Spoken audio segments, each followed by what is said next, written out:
Yo. Welcome to another episode of EPJ Sports Night. I'm Empire Jeff coming to you live on Empire Jeff TV, EPJ Sports Night edition, where we're going to talk about both teams here tonight. The Dodgers, losers of 5 games in a row. The Lakers off season. They're kind of in a holding pattern right now. We're going to touch on that. I'm sure a lot of people got stuff to say about both sides of the topic of this show. Last night, I did a Dodger show and then a Lakers show. Tonight, I'm mixing it up and doing 2 in 1. Like I said, the EPJ Sports Night edition. So appreciate everyone for tuning in wherever you may be. And the Dodgers played earlier today. So we're probably going to start with that. As we let people file in here, there's probably a lot of frustrated Dodger fans. When we started this season, we were sitting back, probably didn't think there'd be a point where we would lose 5 in a row. Like I remember thinking jokingly, of course, saying we may not lose a series all season. That was playful, but 5 in a row, it can happen. It does happen. Happens to the worst of teams, happens to the best of teams, and it's happening to the Los Angeles Dodgers right now. Doesn't seem to be any type of end in sight when it comes to these struggles with their bats. They have now scored, I believe, 8 runs over the last 5 games, which is absolutely atrocious for a team with this much offensive firepower. I've never seen a team that needed the All-Star break faster than what the Los Angeles Dodgers are facing right now. They're looking at that calendar. They're planning vacations. They're planning recovery days. They're planning all kinds of stuff just to get away from the field for a little bit, probably spend some time with their families, except for those who are going to Atlanta for the All-Star game.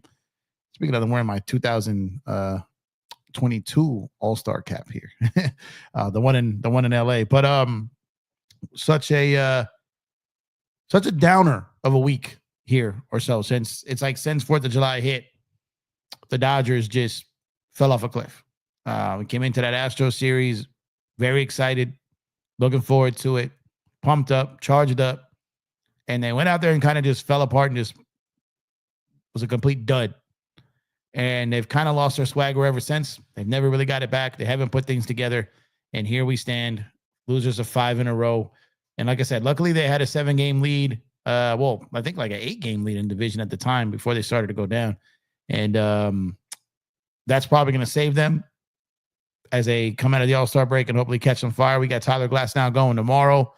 So we'll touch on that. We also have the Los Angeles Lakers introduced some players today, DeAndre Ayton, Jake LaRivia, and potentially some things coming for the Lakers. There's some interesting little tidbits making their way around the internet regarding the Los Angeles Lakers tonight. Some things we're definitely going to touch on and speak on. Some rumors that aren't out of the blue, but for some reason feel a little bit more realistic than yesterday. And we're going to touch on that. But we're going to start with the Dodgers. So if you guys have any questions or comments for the Dodgers, we're going to start off with that first.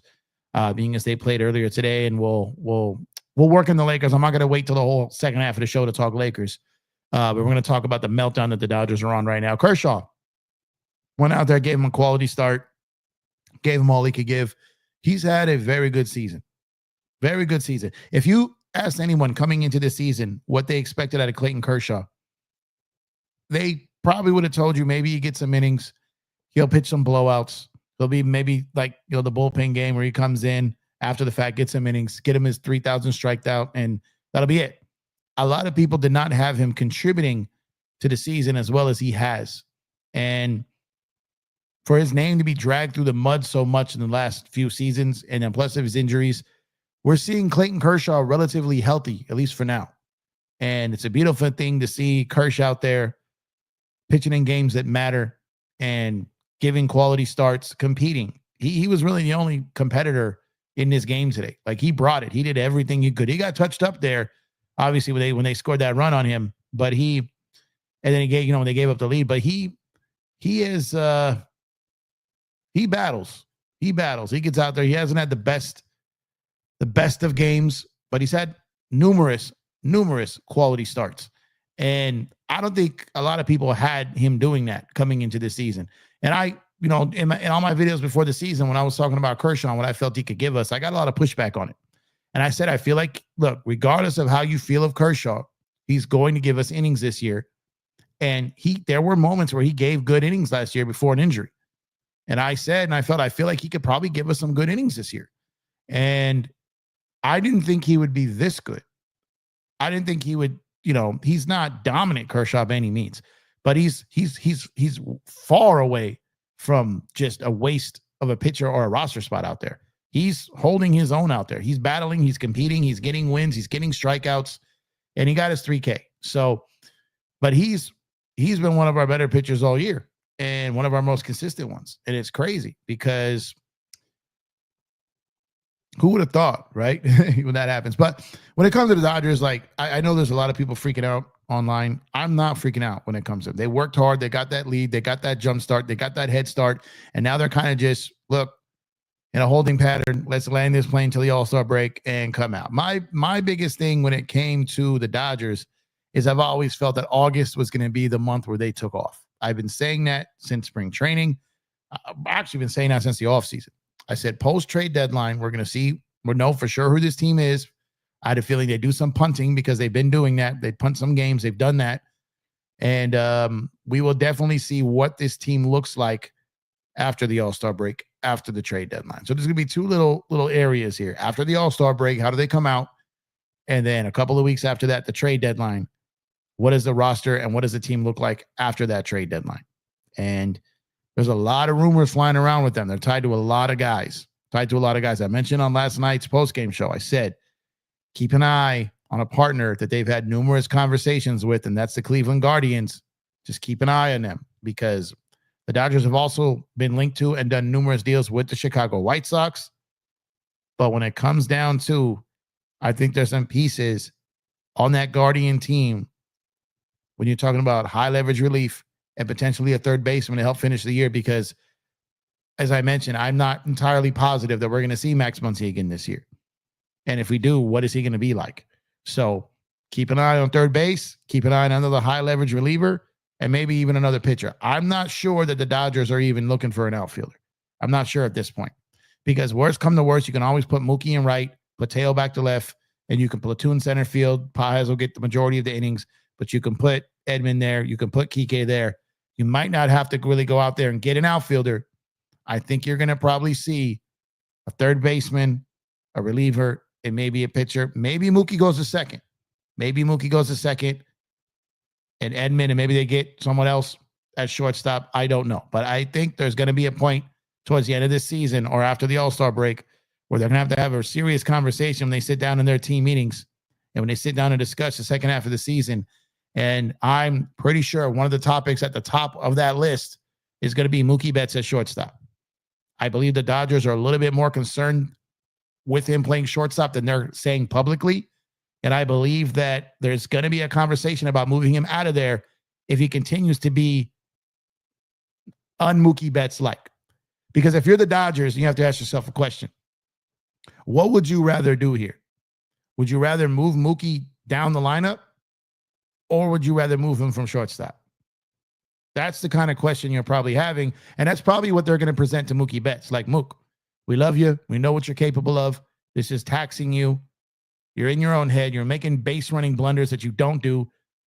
You've had great moments at shortstop, but you're either trying too hard or trying to make up for lack of hitting by making incredible throws, and they're just going in the dirt. And Freddie has saved a number of those throws. A number of them. He'd have a lot more errors if not for Freddie over there. But I think there's going to be a serious conversation. And I think one of those questions will be, would you rather be moved down the lineup and stay at shortstop or move to second or right field and stay in your number 2 slot or potentially eventually get to number 1 again? Maybe they try to really kick off his second half of the season by moving him to leadoff and either second or right field. And I think if you're the Dodgers, that's something you're going to have to do, especially if Ohtani's going to get more innings. If Ohtani's workload is going to go up on the mound, I think, especially in games where he's starting, they need to put him in the second slot. Put him in the second slot. Don't make him go from the mound to the leadoff, especially in home games. When he's leading off and he's got a minimum of 2 batters behind him, and then he can get ready to pitch, a little different. But when he's at home and he's pitching and then has to get over there and lead off, I don't really like that. Let me know what you guys think in the comment section. Do you like that? I'd rather him bat at least second in home games when he's pitching. So I think that there's an opportunity to give Mookie a little bit of some familiarity there, back in the leadoff spot, back to a second base or right field, especially eventually when you move on from Conforto. Like, I don't see how you can carry him for the remainder of this series as far as in your starting lineup. And I definitely don't see how you can carry him into the playoffs. So at some point, are you going to put Mookie back in that outfield? Or are you just going to keep Teo in right, put Paez in left, make Edman everyday center fielder? But now they're saying they're playing him at third. But if they trade for a third baseman and you're going to play Kim at second, Kim's not ready for shortstop yet. I don't believe he is, not at the big league level. So you can have Edman play shortstop and center. You still got Miggy Rowe when Kike gets back. So they're gonna have their guys. But I think it all starts with getting Mookie out of shortstop. He proved this point that he can play there. From a fielding perspective, he's had a solid year. But whether it's affecting his batting or not, you got to remove it from the equation to know for sure. If you're even thinking that him playing shortstop is messing with his offensive production, then you got to try something else to see if that improves. And I understand Mookie wants to play there. He wants to have a whole season at shortstop. But Mookie has showed time and time again that he's really not a selfish guy and he's team first. So the Mookie bets that I know, if they approached him, I'm fairly certain he'd go for it. Second or right field, back in the leadoff spot, get going the second half, turn his season around, and get the Dodgers coming out the gate in the second half of this season. That's what I would want. I'm not in the building, though. I'm not in the clubhouse. I'm not in their meetings. I got no say. I'm a guy who sits on the couch and watches sports. Now I'm sitting in this comfortable chair here talking to you guys. But I'm assuming conversations, uncomfortable conversations like that will be had. But I'm telling you right now, keep an eye on Cleveland. Keep an eye on Cleveland. They got a bat and they got arms. The Dodgers have had talks with in the past and almost pulled the trigger on. Almost. That came very close. There was a deal. And for those who listened to the show prior to last season, there was a deal on the table that the Dodgers were going to make a move on. And Cleveland was a big part of that deal. The Dodgers were going to get some pretty good pieces. Outman was going to go out in that deal along with some other players. And Cody Bellinger became very close to becoming a Dodger again. That was last offseason. I mean, not this last one, but the 2024 offseason. Excuse me. The 2023 offseason. I'm sorry. But it became, that deal got to like the 5-yard line. That deal was close. The trigger of that was Cody Bellinger signing the deal with the Dodgers. And when the Cubs pretty much got wind of that, they came in and they guaranteed that third year at his option. He was at Camelback in the Dodgers, hanging with Dodger teammates when the Cubs called him and offered that third year. Had the Dodgers got Bellinger, there was going to be a deal, 3-team deal, that would have involved Cleveland. Now the Dodgers have essentially a very similar framework to that deal now that they could go after. So keep an eye on that. Keep an eye on Cleveland. Bats and arms. Obviously, they're tied to the White Sox. They're tied to Miami with Alcantara. They're tied to a couple of different teams.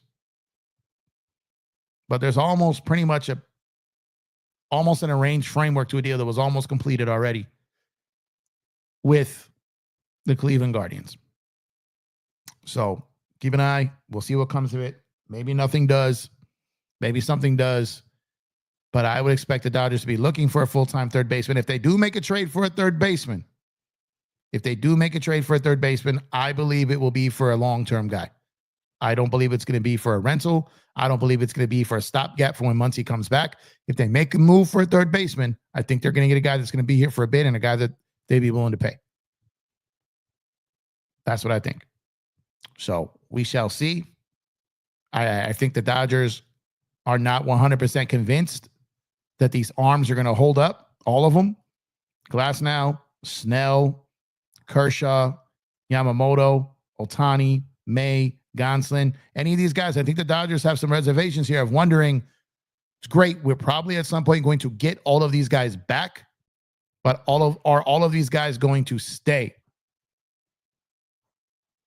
healthy and last through the season? So I think the Dodgers will overload here a little bit, because while they got all these guys, these guys are great on paper, fantastic on paper, but paper doesn't translate to the field.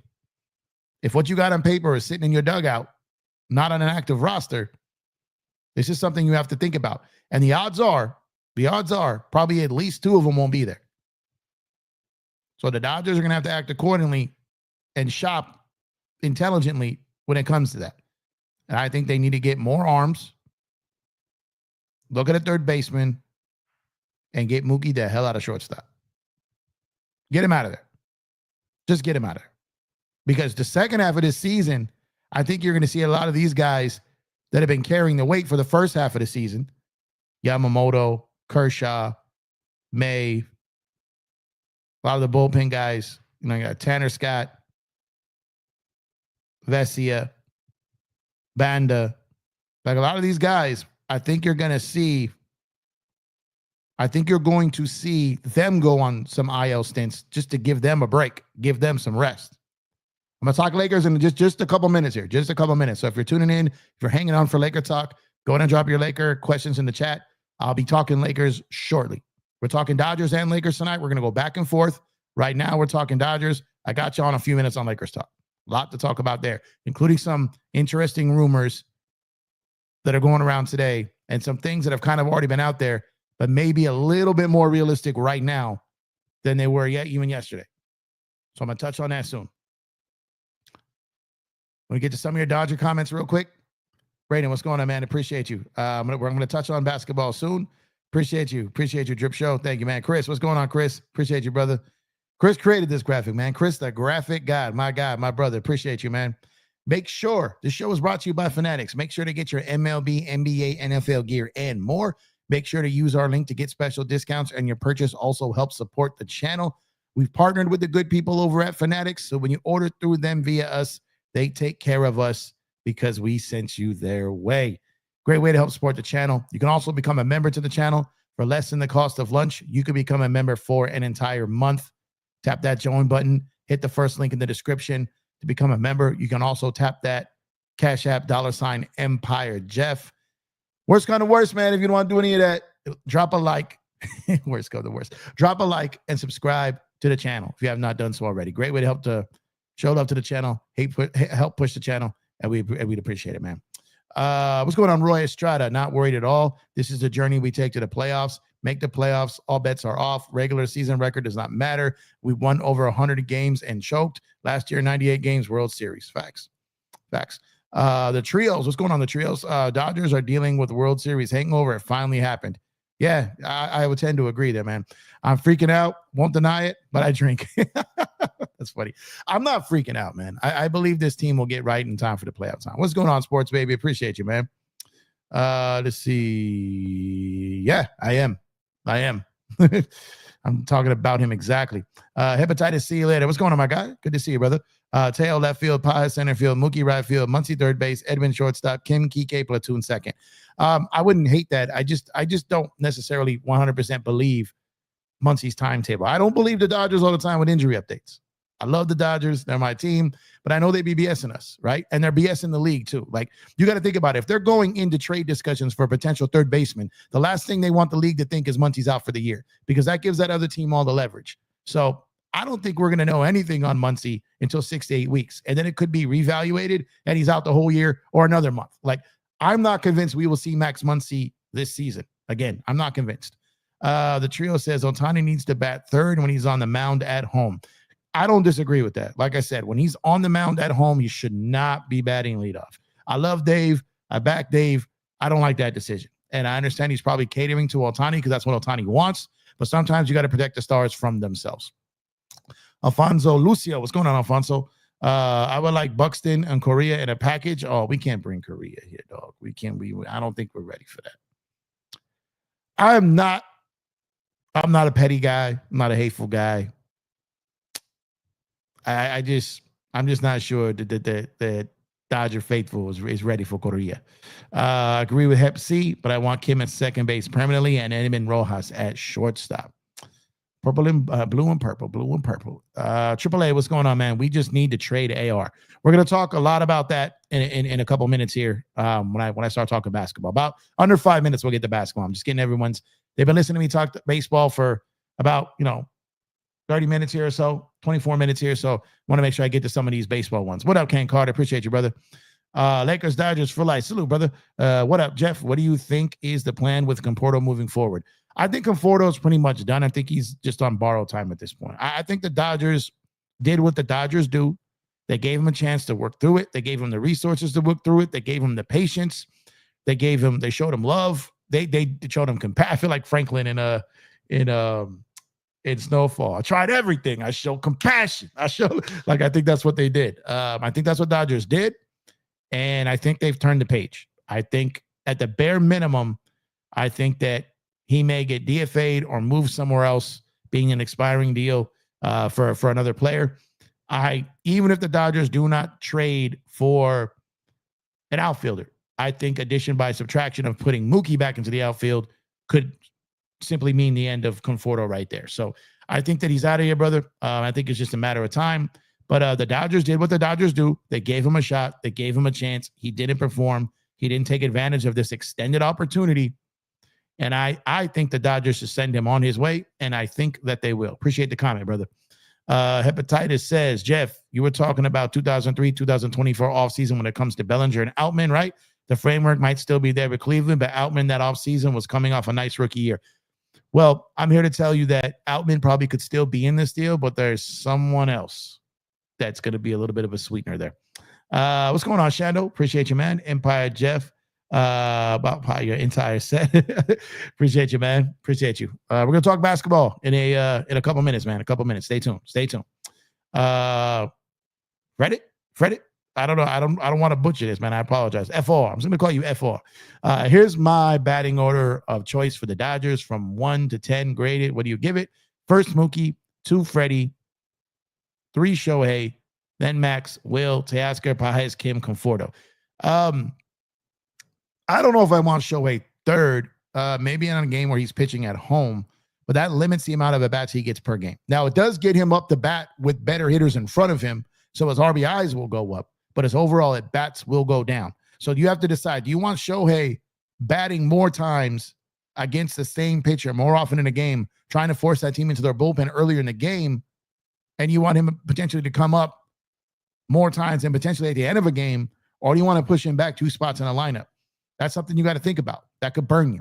So for me, I think the latest you can have Shohei bat is second, because I think you're playing with fire if you push him back any further. The rest of that, like I said, I'm not sure Max is coming back, but I don't mind him there. They're where he was hitting. And then Will Smith up there, just as steady as they come, reliable as they come. Teoscar is having a down year. I'm almost to the point right now where I trust Andy more than Teo right now to drive in something. The way Teo started the year, phenomenal. After IL, not so much. Hopefully they got him on the IL pre-All-Star game, so he's going to have a pretty good stretch here of some time off. Hopefully he comes back after that. I don't hate this, but I don't think Conforto is going to be around a lot longer either. But all things being considered, let's say Max was healthy. Let's say they did put Shohei third. Let's say they did put Conforto in this lineup. I don't hate it, other than the fact that I don't like Ohtani batting that low in the order. Sadly, I agree with you, Jeff. Muncy could be dealing with something major, but I guess what gives me hope is Muncy said himself no structural damage. Front office will lie, but I don't think he would. Well, I just don't know if a doctor is going to clear him. You know what I'm saying? I don't know if a doctor is going to clear him. So we will see what happens. I think the Dodgers, when they gave us that time frame of 6 weeks, I think that's going to be when we get an update. I do not expect him back playing in 6 to 8 weeks. Dodgers front office don't have leaks. Yeah, they pretty much don't. Just like the Lakers, you find out after the fact. All right, so let me see. So I'm going to go in another moment here. We're going to talk basketball, but get a couple more baseball here. But yeah, so I've talked about this numerous times when it comes to Shohei in the leadoff spot. I think eventually there's a couple things that are going to happen. They're going to have to move Mookie out of shortstop, probably get him maybe back to the leadoff spot to get some life into him. Move him back to the right fielder, second base, put him in the leadoff spot, get Shohei between 2 good hitters, and potentially with someone, assuming that Mookie wakes up, and then have Shohei up there in an RBI position more, as opposed to like just another solo shot. So Shohei only ended up batting leadoff once Mookie got hurt last year. If not for that, we probably never would have seen Shohei in the leadoff spot.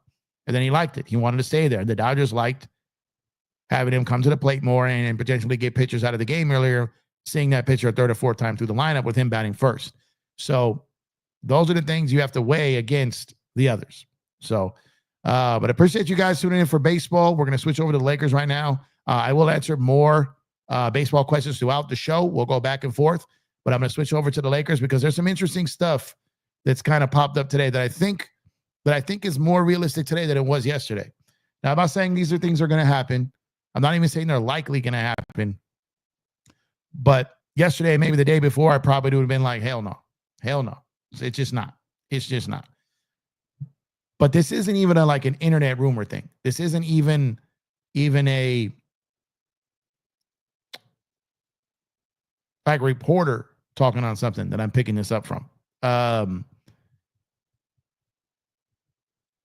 Yesterday, I was convinced, pretty much like 90% convinced, that Bradley Beal was going to be a Clipper.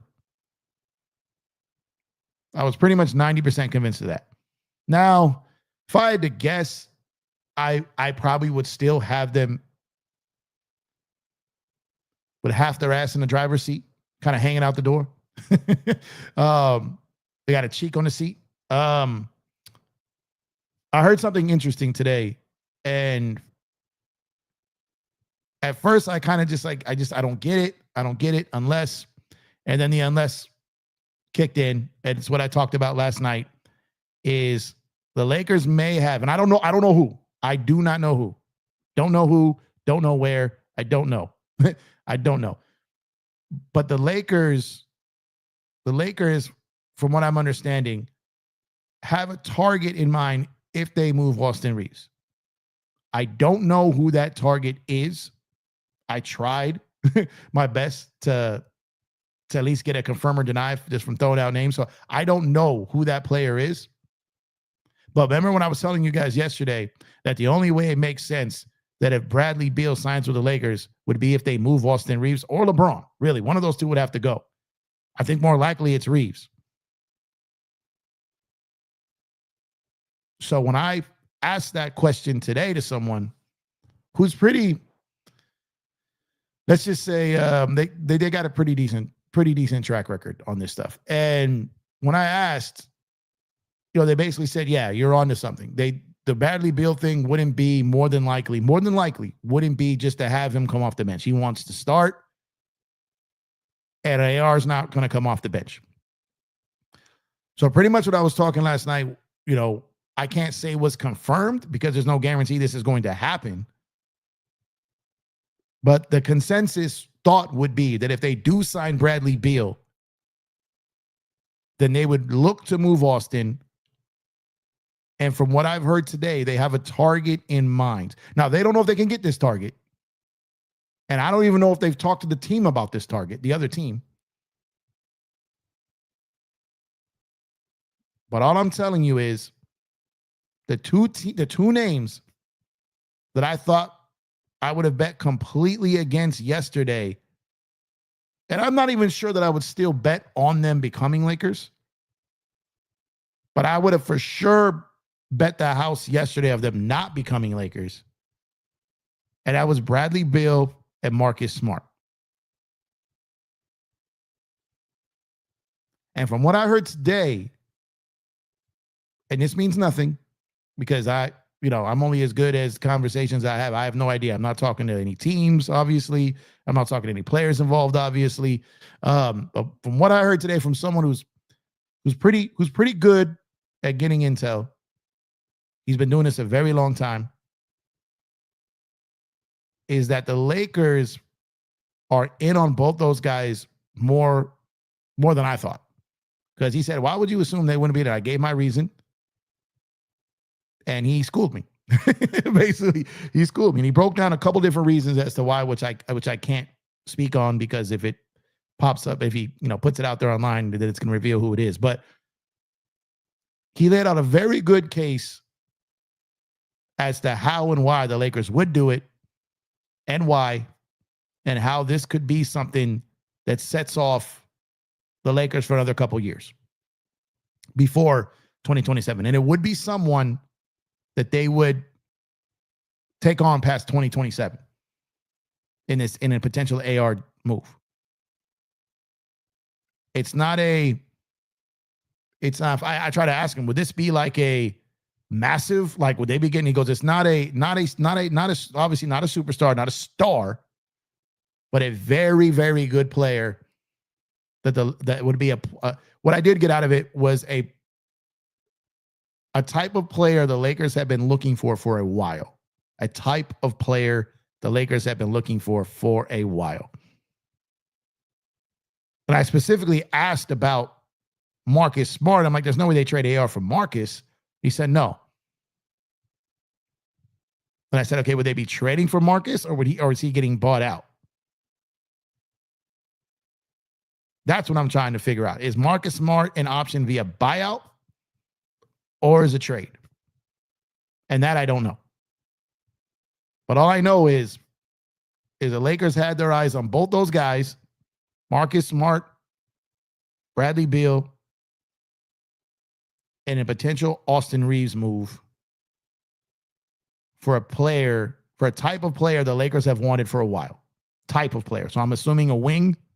I'm assuming a very good, not your typical 3-and-D guy that is good defensively and can only hit open threes, but from my understanding, it's a type of player, a good player, a good two-way player, not just 3-and-D, but a good two-way player. So I started throwing names out. I couldn't get anything. I couldn't get anything. maybe I guessed it. And maybe he doesn't even know who the player is, but he just knows. Maybe he just knows the strategy. So when I asked, I go, so Laker Nation is typically up in arms because the Lakers haven't done the moves that they had hoped yet. And he essentially said, and basically said what I was saying. They got the three guys, brought back obviously Jackson, signed Jake, signed DeAndre, and he said they're involved in a ton of other things. So what those things are, we got to wait. Summer League's coming up. Rob will be in Vegas. The other GMs will be in Vegas. And things can happen. But if Bradley Beal, and this is a big if, capital I, capital F, if Bradley Beal indeed signs with the Lakers on what I'm hearing could be probably a 1+1. If he chooses the Lakers, I think any deal he takes with any team is going to be a 1+1. So I want to clarify. I don't believe that the Lakers are in the driver's seat right now. But I thought the Clippers fully were, and they may not be. So we're going to have to wait and see. But Bradley Beal and Marcus Smart are two names that the Lakers absolutely are linked to.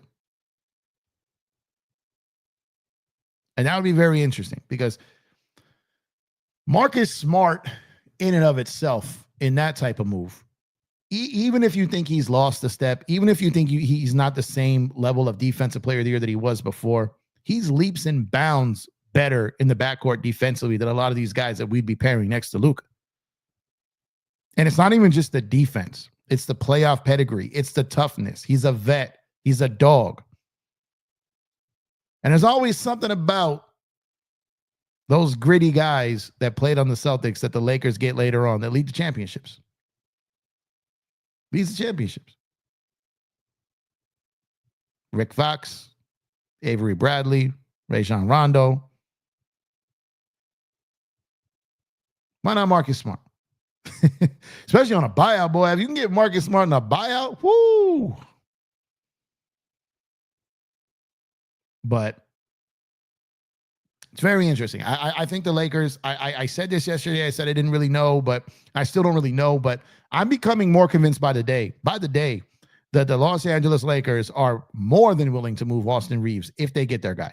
If they get a guy, and the words were, again, the type of player the Lakers have been looking for a while.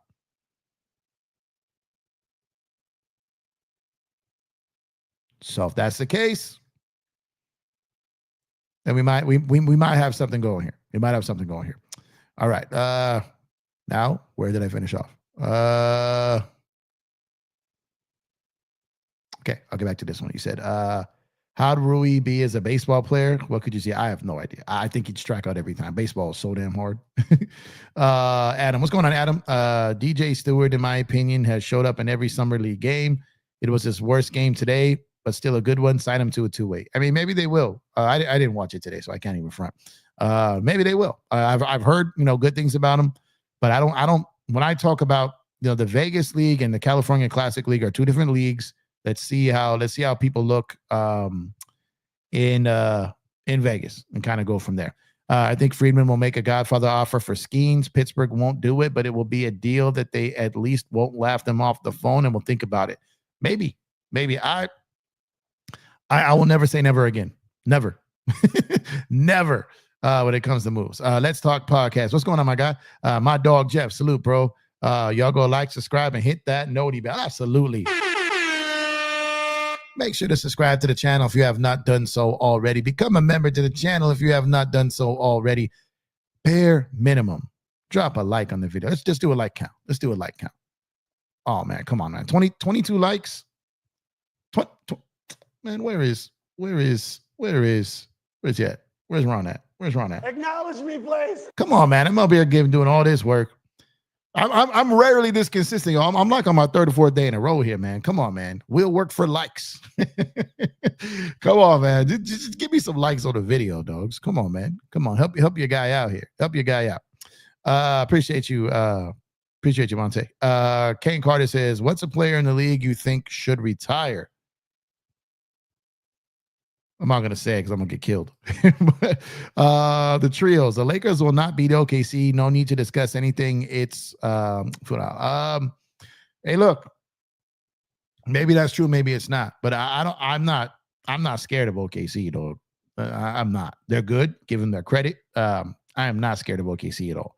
The Lakers didn't even play that bad against them last year. They beat them a couple times and decidingly in one of them. So it's like the Lakers just need to build a team first, and then you start going from there.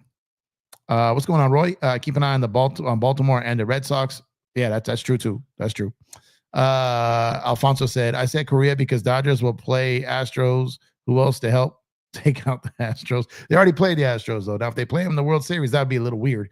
You got Korea on the other side, that'd be wild. But I don't know, man. I don't foresee that happening. LeBron and Curry, you talk about who should retire. That's wild. Hepatitis See You Later said Rushing, DePaula, Hope, Serrata, Ferris, Swan, Lindsay, Morales, or Paul Skeens, I believe would make Pittsburgh think hard about it. That would make everyone think hard about it. But that is a haul that wouldn't even hurt the Dodgers. Like they wouldn't even miss this from this year's team. That's how crazy that offer is, right? That's how nuts. That's how deep this team is. Mookie leading off says Mac. Oh, for sure. For sure. That's when he's been at his best. Let's see. Or Kim, they can trade places in the batting order. What's going on, Joseph? I don't think Shohei will be moved to leadoff. I don't know if he will. I think they got to do something with Mookie here, especially in pitching. Okay, talking to other people. Let me mind my business. Let's see. Plus, that's our future. Again, people talking to each other. Yeah, I think the Warriors, the Clippers, the Lakers, the Miami Heat, and there's probably even maybe a sleeper team or two out there. So I don't know where he goes. I really don't. But I just think the conversations I heard today were interesting. And apparently the Lakers involvement in this is way more realer than I thought it was. And maybe in the end it means nothing, and he ends up going to the Clippers anyway, which is where I had him going all along. But if the Lakers find a way to get in this, and you got Luka recruiting him, and if Luka signs that extension, and with the second Luka signs that extension, which it's going to be a little too late maybe for some guys this year. Once Luka signs that extension, and guys know he's staying because he is, then that's gonna open the door like crazy for a lot of these guys. Even in a down year, Shohei making history. Oh yeah. I feel bad, and the Clippers make too much sense. Oh, sorry. I feel Bill, and the Clippers make too much sense. I think the Clippers do make sense. That starting backcourt is going to be a little rough, though, defensively. I mean, if you got Harden and Beal as your starting backcourt, man, that is lunch meat. That is lunch meat for the rest of the league offensively with their guards. That's going to put a lot of pressure on Kawhi Leonard, man, offensively. Let's see. Hit that noti bell, like and subscribe to my boy Jeff. Let's go Lakers, and let's go get Middleton on a buyout and trade for Wiggins. Middleton on a buyout would be interesting. I don't know if that's going to happen. The Wiggins trade, it's still out there, but unless Pat Riley comes out for those demands, the Lakers are not about to give up a first round pick. You know, they're not going to give up a bunch of their assets to go get Andrew Wiggins. They're not going to do that. They're not going to trade players and a pick for Andrew Wiggins. Now, if they could sit back and say, we'll match money and we'll take that contract off your hands, I think that's something they will absolutely do. But if the Miami Heat want to try to get crazy and pull those demands, well, then they're going to find out real quick that the Lakers are going to treat them like Milwaukee did, and they're going to move on. Pat Riley is not in a position of power here. He's not. If I'm the Heat, I don't understand why they wouldn't want Rui. He fits them. I don't understand why they wouldn't want him. So it's a fair trade. It's an even trade, man. You send, just make the money. You send Gabe. You send Wiggins. You make the other players work to make the money work. And you say goodnight. That's it. Like, Rui is a good fit for Miami. Wiggins is a good fit for the Lakers. This is a win-win trade. There's no need to try to out-hustle the other guy. There's no need to try to fleece the other guy. There's no need to try to win the press conference here. These aren't those players. Make a deal for your team that helps your team while making a deal for a team that helps the other team, and do good business. Negotiate in good faith. Simple. That's a good move for both teams. Doesn't make sense to try to punk them and get them there. Doesn't make sense.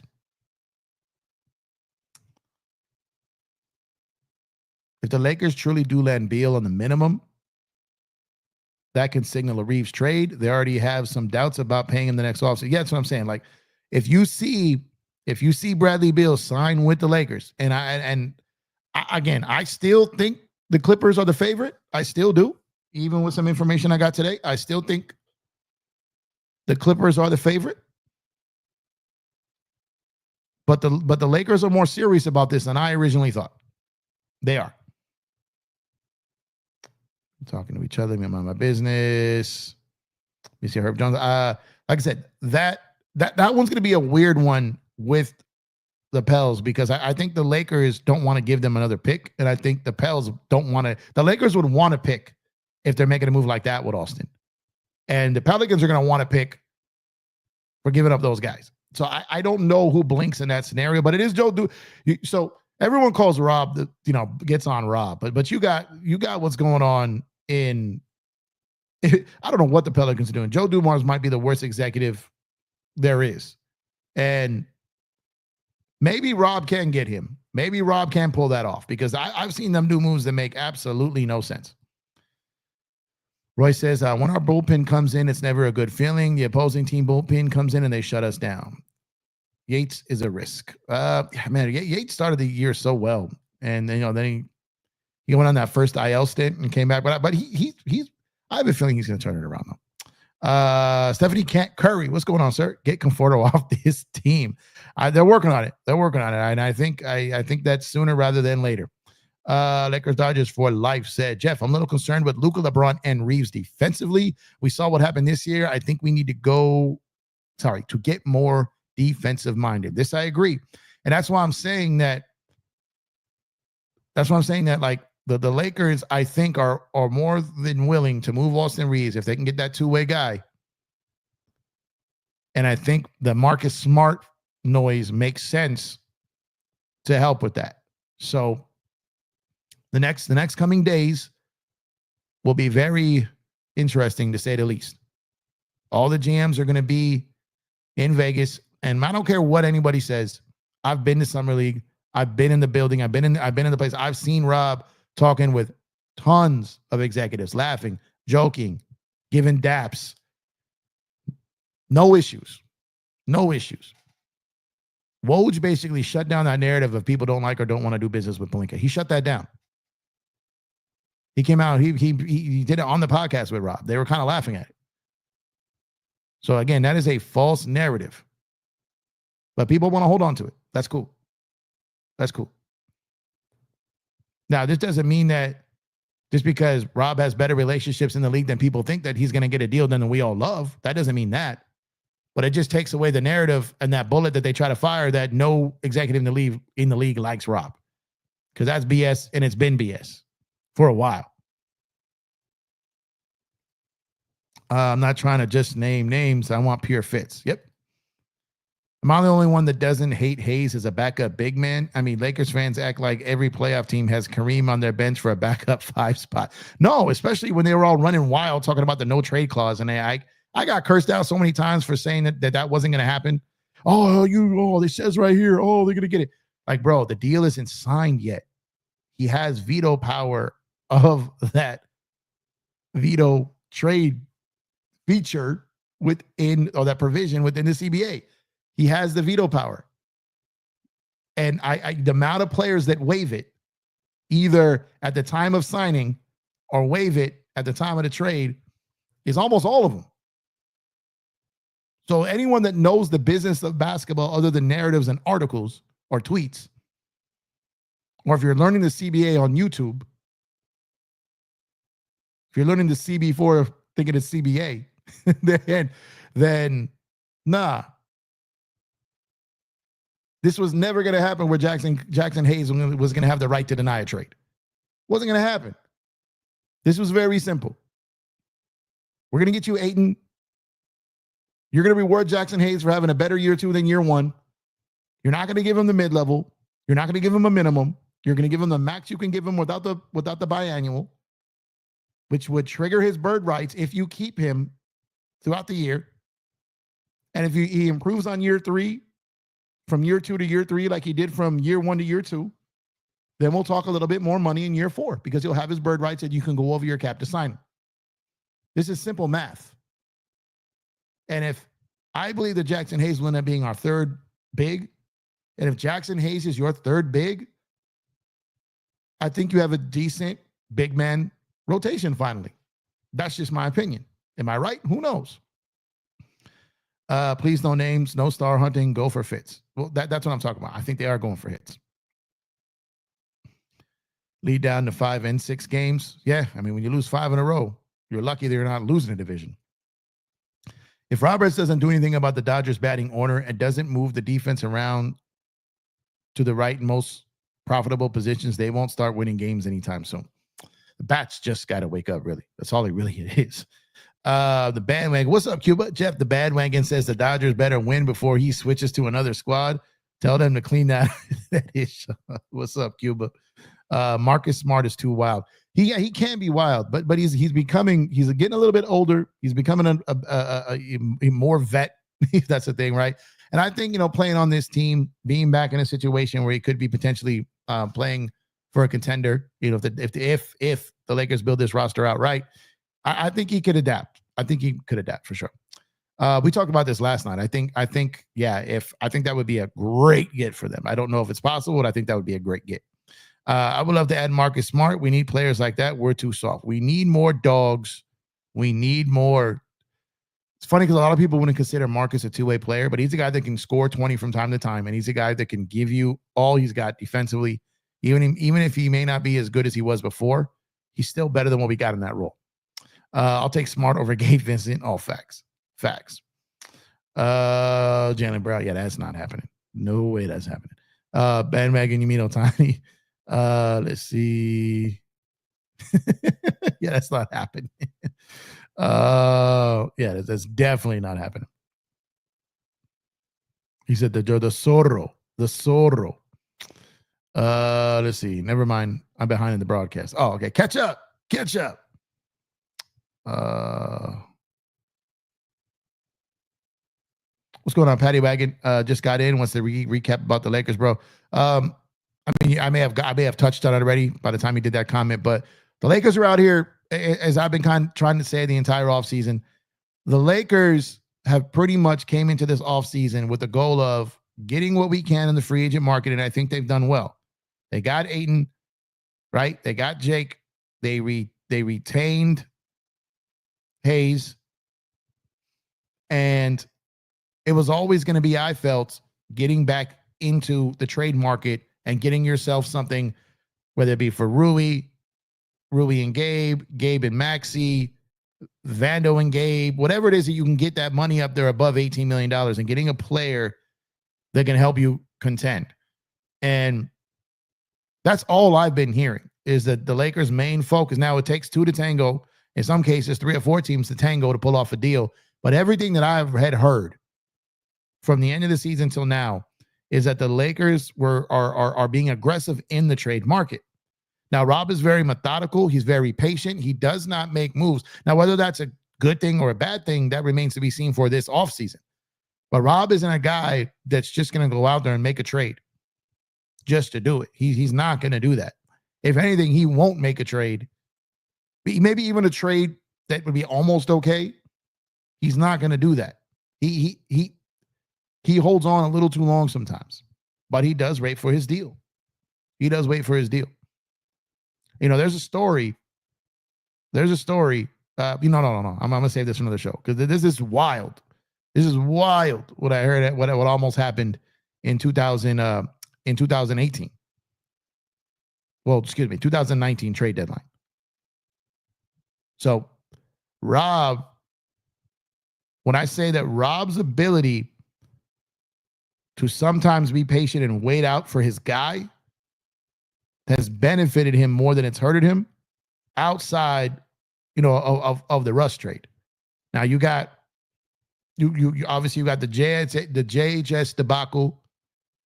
You've got Laker legend and savior Cam Whitmore not being taken. You've got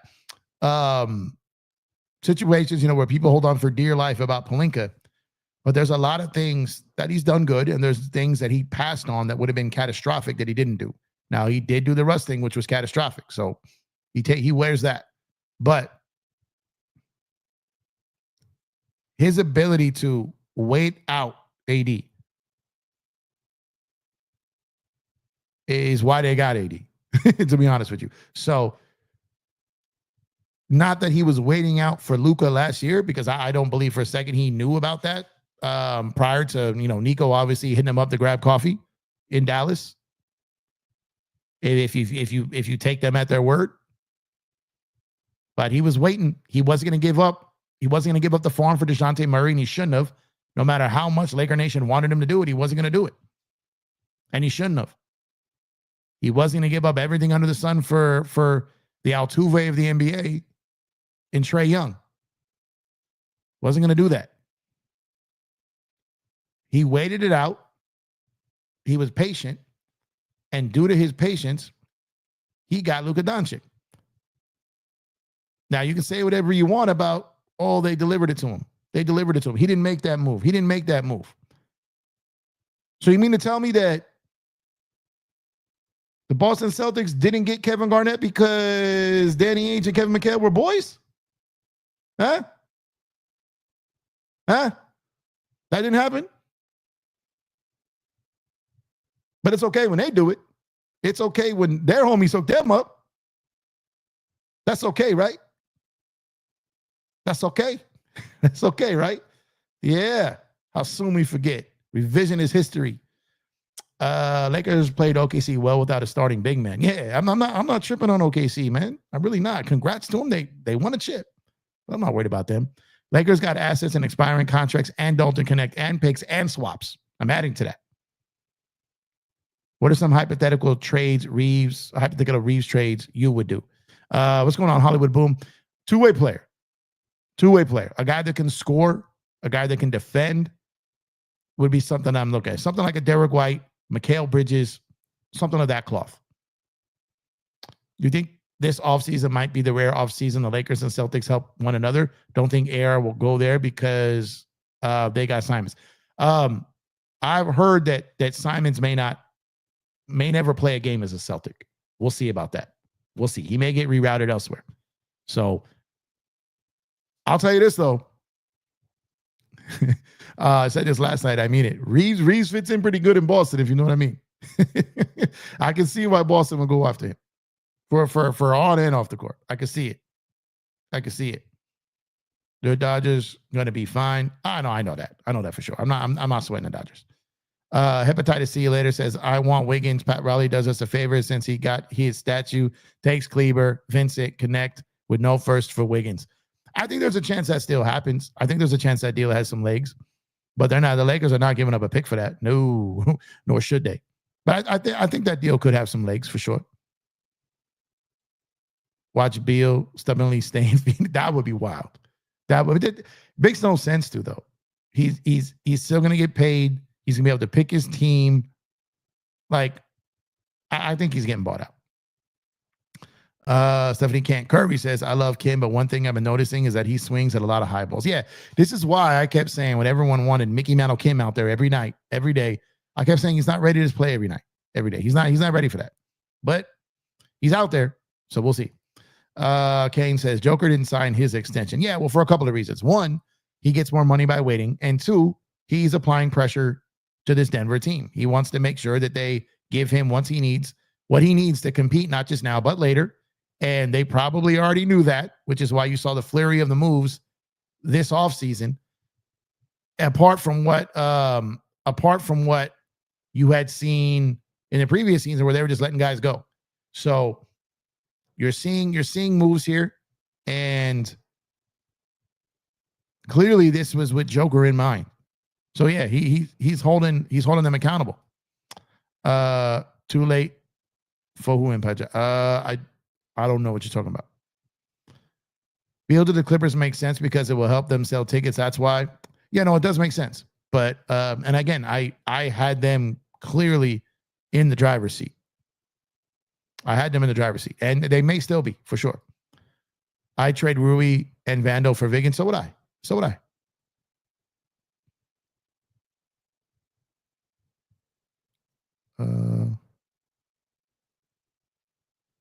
Hold on, I'm getting stream comments from the streaming sites. Here we go. Okay. Rui and Vando are perfect players for the Heat culture. Maybe Gabe instead of Vando, but Miami has got a guard like Hero, Norman Mitchell. That's what I'm saying. Yeah, it makes too much sense to do that deal for Rui.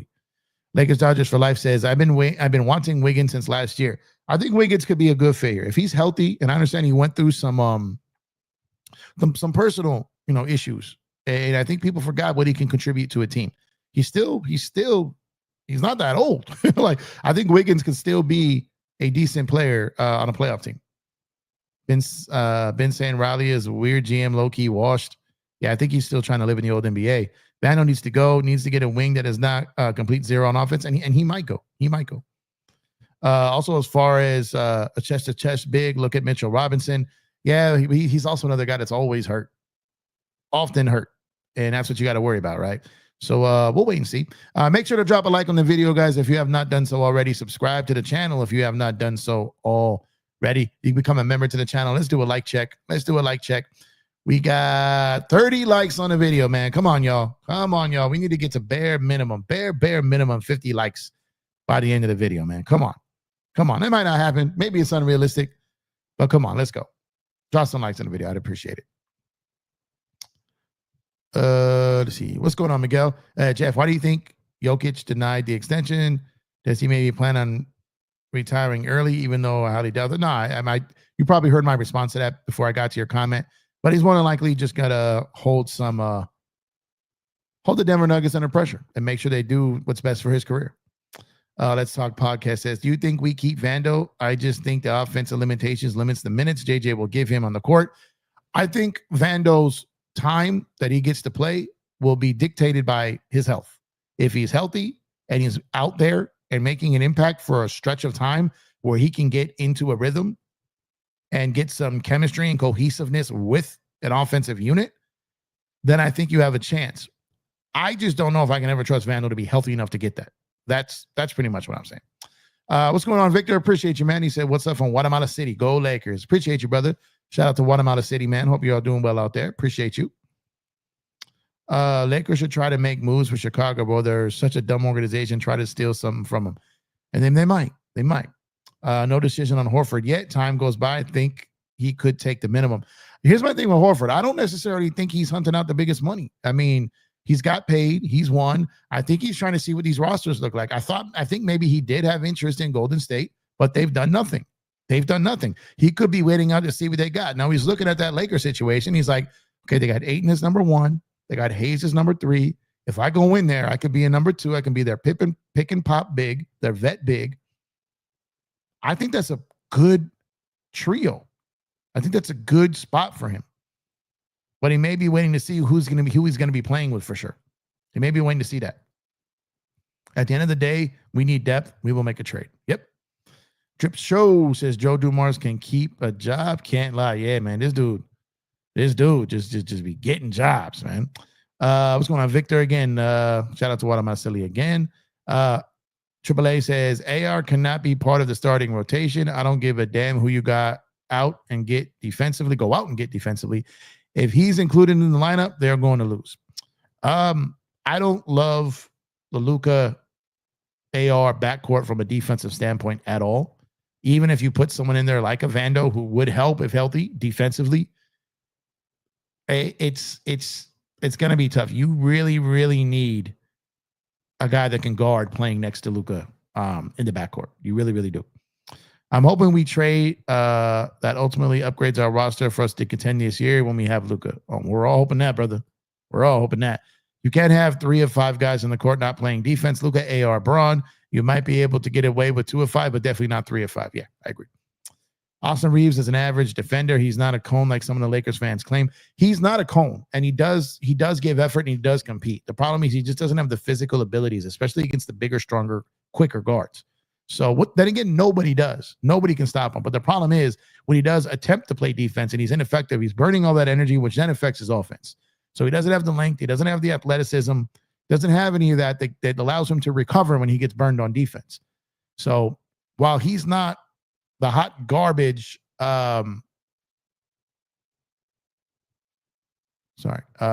he's not the hot garbage defender that a lot of people claim him to be. Sorry, I had an error pop up on my screen here. There we go. He is not, D'Lo had way more attributes to be a better defender than AR. He just didn't use them. Whereas AR doesn't have the attributes, but he does give an effort. So I'll take that. Has to move on. It's so wild. The people either love or hate AR. Like I'm in the middle. I'm in the middle. You know what I mean? I think he's a good player, but I think they have him too high in the rotation of the pecking order. I don't think he should be the 3rd best player on a team. I don't think your team is a legit title contender if he's your 3rd best player. But you got guys saying he's not even a rotational player, and that is nuts. That is nuts. He's absolutely a rotational player. What do you think the trade discussions are like with Rob and the staff? How do you think the dialogue is like? I don't know how much of the staff knows what Rob is working on. I think that they go out. He doesn't have wait, are you talking about coaching staff? Because he really doesn't have like a front office staff. So if you're talking about the staff of like Rob Pelinka and the coaching staff, I think he takes input from them of who they'd want. And maybe he talks to JJ, but I think they keep that pretty close to the vest because they don't want it to leak out. And the more mouths that know, the more mouths that can talk. I've seen a few YouTubers that know CB4. Oh, man. To win in today's NBA, you need 3 good, great ball handlers, especially on a team with a 40-year-old LBJ who's still a star. But if we're going to be honest, he needs as much ball handlers as possible. Yes. What's going on, Victor? Again, what's funny is I thought Austin was a good or solid defender in his first 2 seasons. No, he's a competitor. But he just doesn't. Again, he doesn't have the physical attributes to make up for getting burnt. He can't recover and block the shot. You know what I mean? Like he can't recover. When someone burns him on a first step, they're gone. LeBron can play defense. He just needs to be at the 4 spot. That's why Wiggins is key. True small forward, not a power forward. trying to be a small forward like Finney Smith or Rui, right? Yeah, there you go. Yeah. We definitely need a dog on this team with DFS leaving. Yeah, man, I'm telling you, Marcus Smart would be a good dog on this team. He did win. I think he won a couple of them, at least one for sure. This team needs guys who love to compete and just play hard. We need that rah-rah energy. We missed that last few years. Absolutely. Of course, LeBron can defend. I don't like grouping him and Luka as defensive. No, he did just hard for him to keep up for an entire game, man.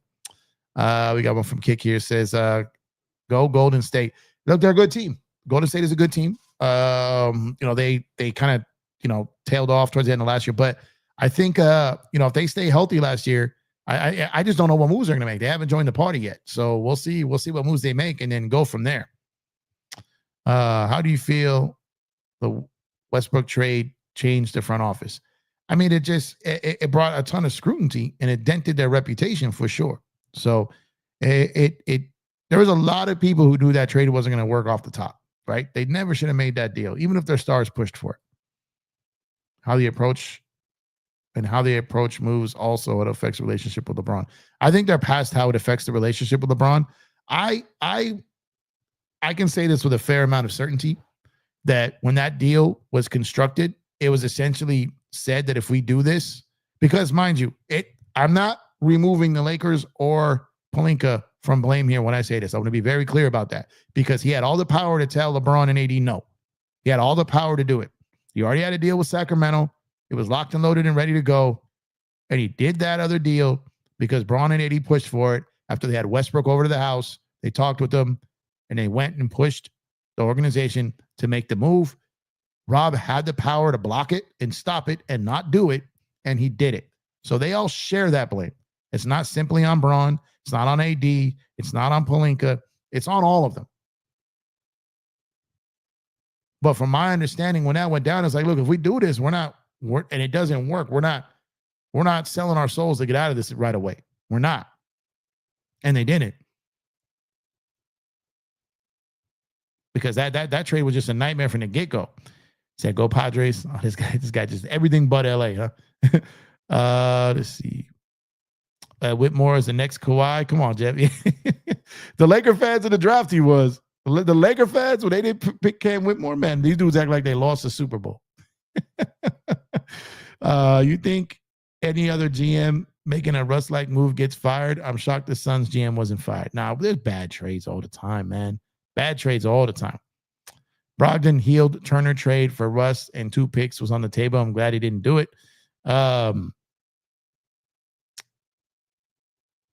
that was they had some deep soul searching on those talks. The Lakers, they've talked about that, how they had to really debate themselves and sit with and discuss at length and kind of had a come to Jesus meeting if this is a deal they should have done.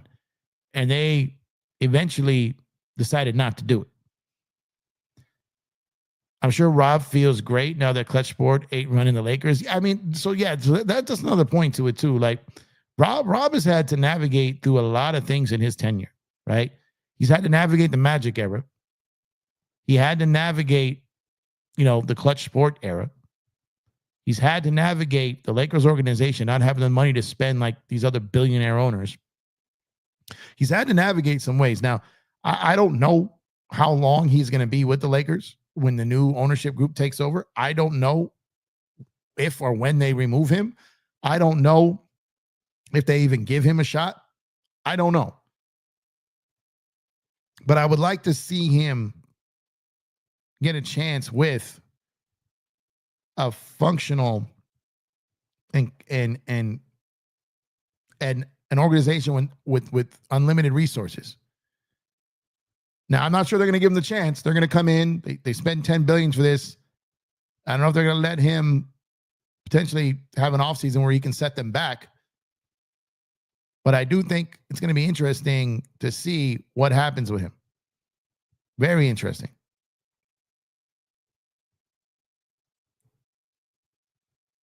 I'm even glad he didn't do Reeves, Christie, and a first for Kyrie. Christie was used in the Luka trade 2 years later. Yep.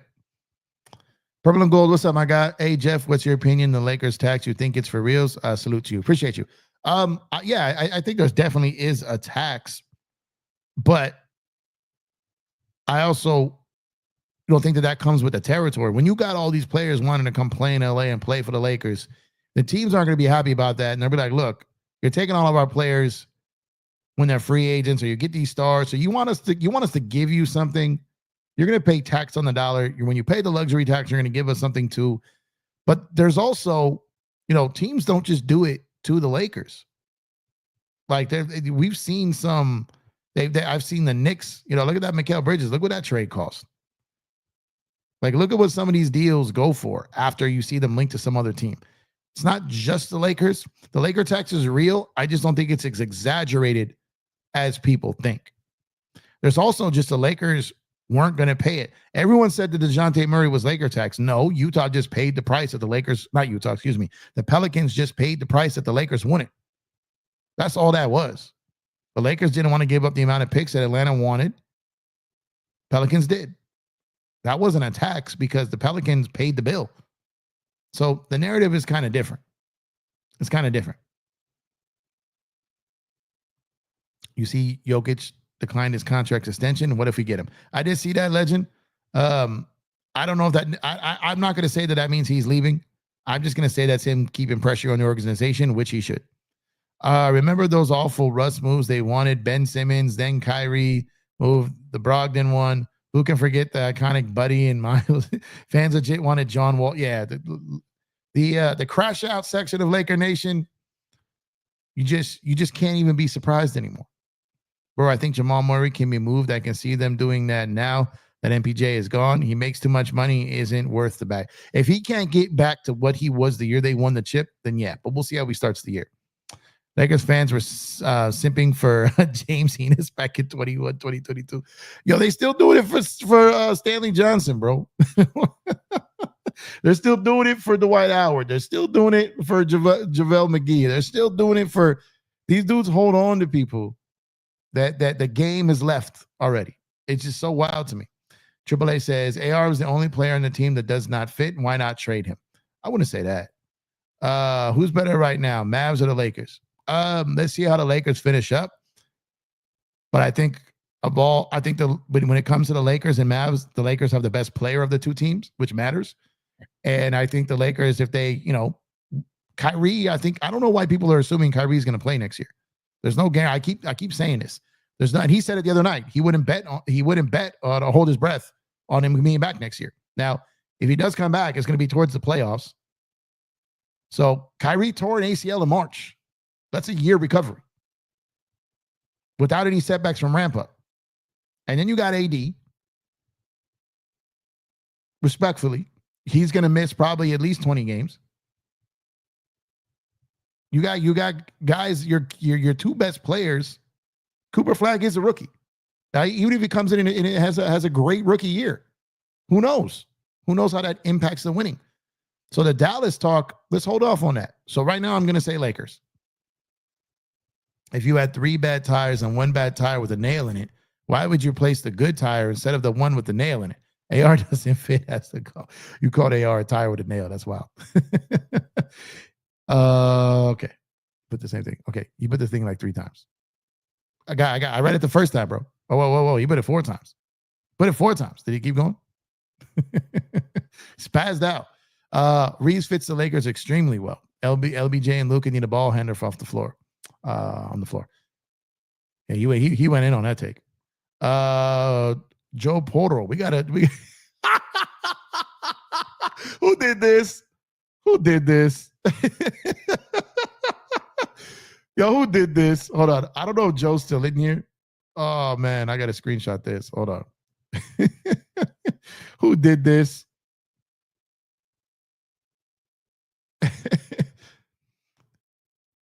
Oh, that's gold. That's gold. Joe Porro. You think Nico was smart now that the Mavs look good? The Mavs are set with Flag. Do you think getting Luka was rigged? I don't know, man. I honestly don't know.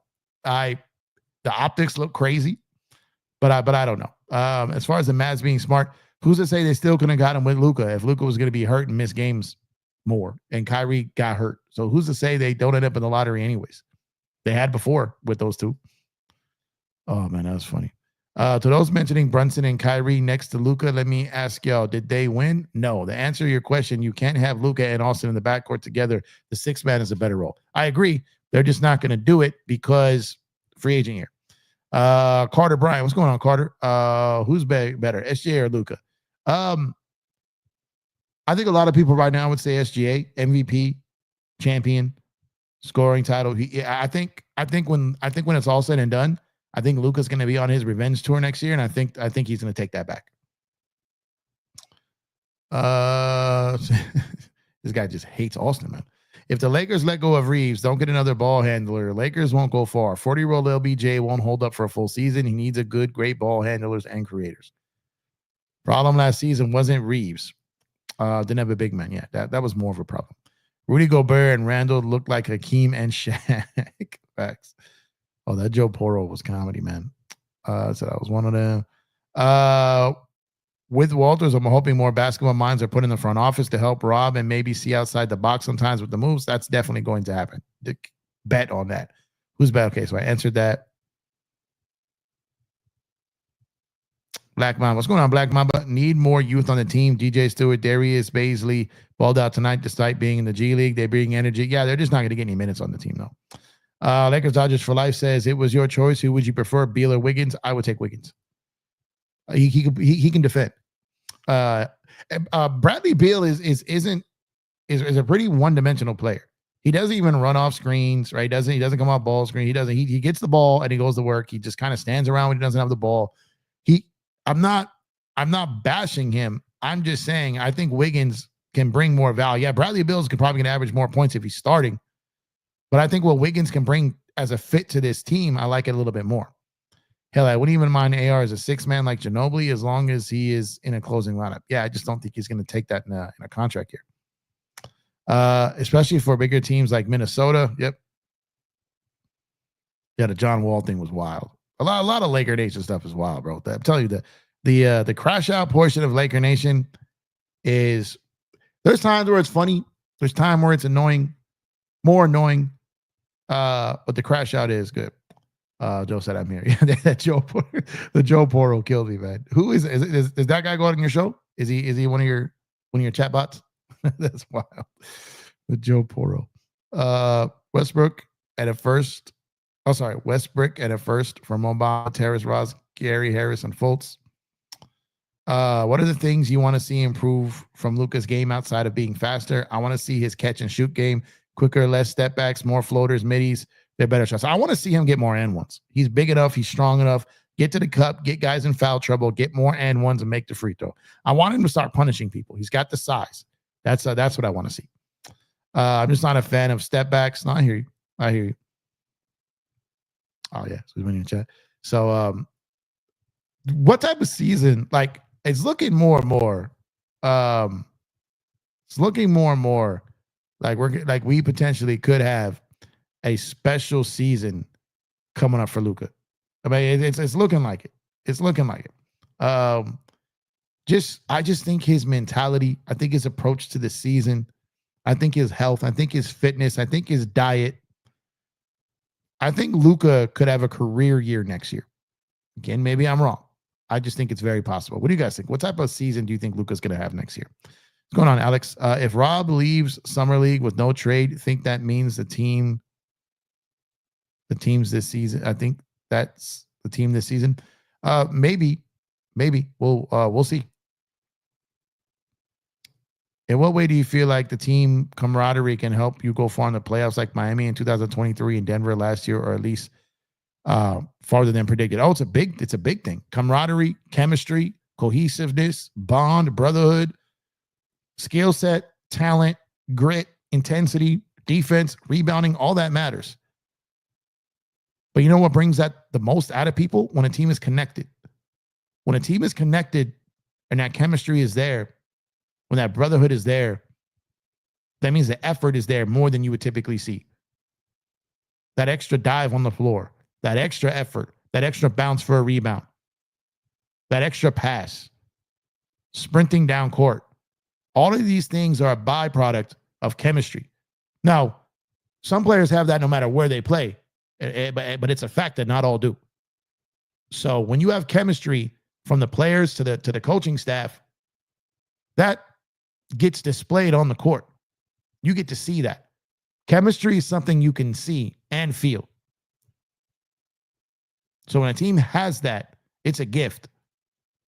And that's what the Lakers are looking for, and that's what the Lakers need.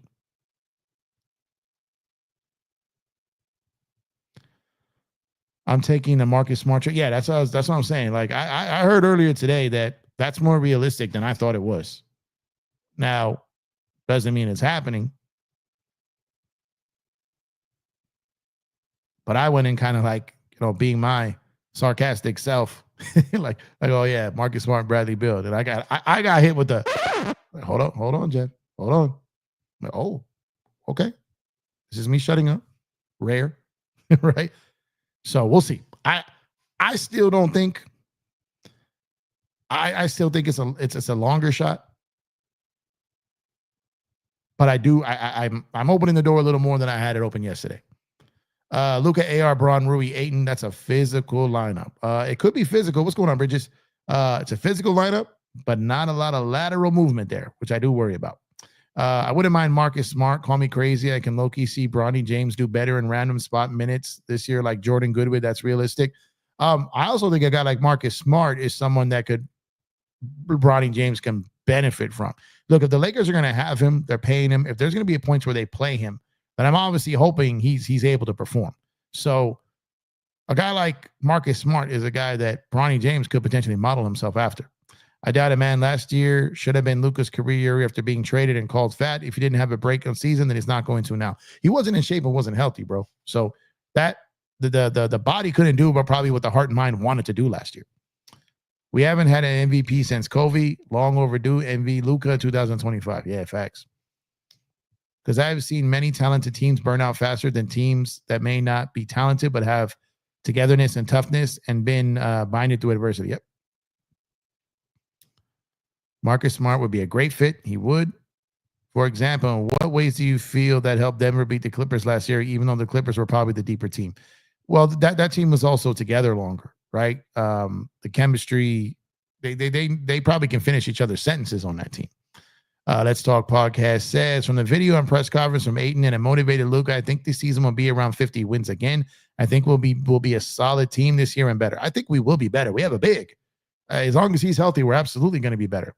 I was told Beal leaning Clippers. Yeah, that's what I'm saying. I still think that they're the favorite, but I heard some stuff today. They like the little NBA back channels here. We're talking that the Lakers may be taking the Beal situation a little bit more seriously than I even thought, and that he may be taking the Lakers situation more serious than I thought. And it could be a precursor to a Reeves trade if he chooses the Lakers. So we'll wait and see. I don't know if it's going to happen. Marcus Smart would forget how to play basketball if he comes to the Lakers. Always happens. A lot of unathletic players in that lineup, Luka and AR. That's a hell no for me. Who say he's going to be in the shape this year? I mean, from everything we've seen, it looks like it. It looks like, I don't know if you've seen pictures or videos of him lately, but he looked like he's already lost a lot of weight. I get it. But if you're getting in shape when you're not playing competitive basketball, the rule of thumb would be you'd stay in shape while you are. As currently constructed, I think Vando got to be starting over where we need his defense and movement. Yeah, I've been saying that. I've been saying that for years. But is Vando going to be healthy? I don't want Vando on the floor if he's not healthy. Like, it's just a waste of time. Waste of time. I don't project. I don't give a damn how many skinny pictures Luka and his team post on social media. Show me on the court. I mean, I hear you, but I don't think he's out here trying to please you. You know what I mean? He's not trying to please me. He's not trying to please anybody. What I'm saying is, like, I've seen enough of him to see that he's taking his conditioning seriously. And those are real. So I could definitely see him coming in fantastic shape this offseason. I thought Beal was good on defense. Bradley Beal? No, he's not good on defense. Ayton looks hungry and ready to prove. I feel people underestimate the situation and his friendship with Luka, plus the fit. Sometimes guys do better when they enjoy playing with one another. He didn't do bad in Phoenix. I mean, look at his field goal percentage. I mean, he's put up good numbers playing with Chris Paul. Imagine with Luka LeBron and AR, 3 downhill demons. What he can do. Where you see AR playing at and for who? I don't know yet. Right now, the Lakers, but we'll see. We'll see what happens. I would trade Bayo and Jalen Smith. What's going on, Daily? I'm hearing that name come up a lot. The Laker fans seem to be kind of attached to that.